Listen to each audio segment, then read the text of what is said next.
Sure. So when a small handful of us in the earliest days of the pandemic began raising the possibility of a possible lab origin, there was just, as I said, ferociously strong headwinds. There was this manufactured consensus, and I kept digging. And like I said before, I'm a lifelong Democrat. I consider myself a progressive person, but I kept digging.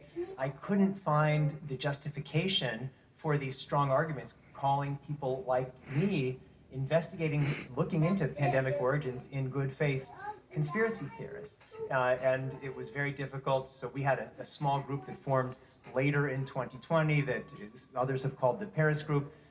All of the members of that community were aggressively trying to place scientific papers with journals and had zero success. So there was a wall that was extremely difficult to get over, which is why what I said to this group is, look, we have to try to get around that wall, and that's why we published our 4 open letters that I believe played a significant role in along with other things, of starting to shift this conversation. But it took more than a year of this kind of aggressive work to even start to begin that type of change.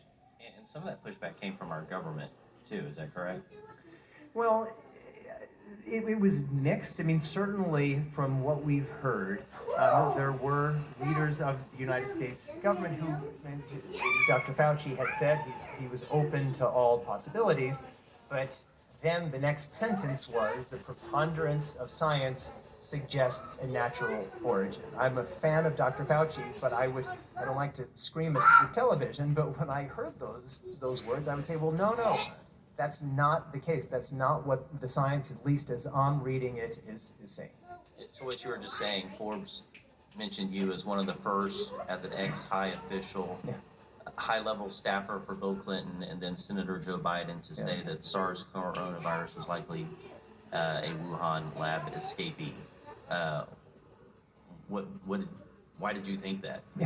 So in the early days of January of 2020, like everybody, I was trying to figure out what was happening. I read the news reports, and it said it comes from the market.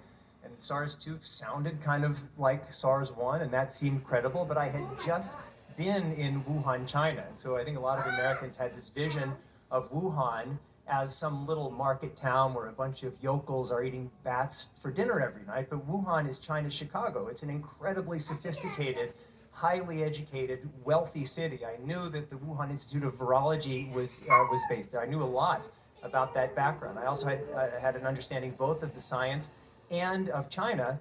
And then on January 24th, of 2020, there was a Lancet paper written by Chinese scientists saying that more than a third of the earliest cases of infection were of people who had no connection to the market. And so in my mind, that was a pretty strong piece of evidence that the market was a super spreader place, which certainly is what I still believe.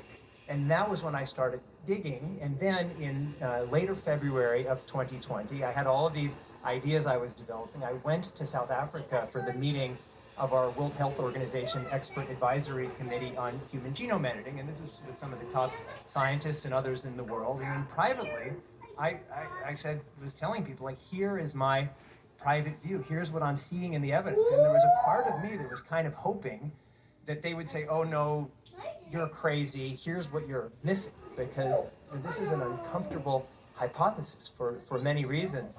That certainly nobody was saying that, and that was why when I came back after those meetings, I became very, very public, and then I launched my website and wrote a number of editorials in March and early April.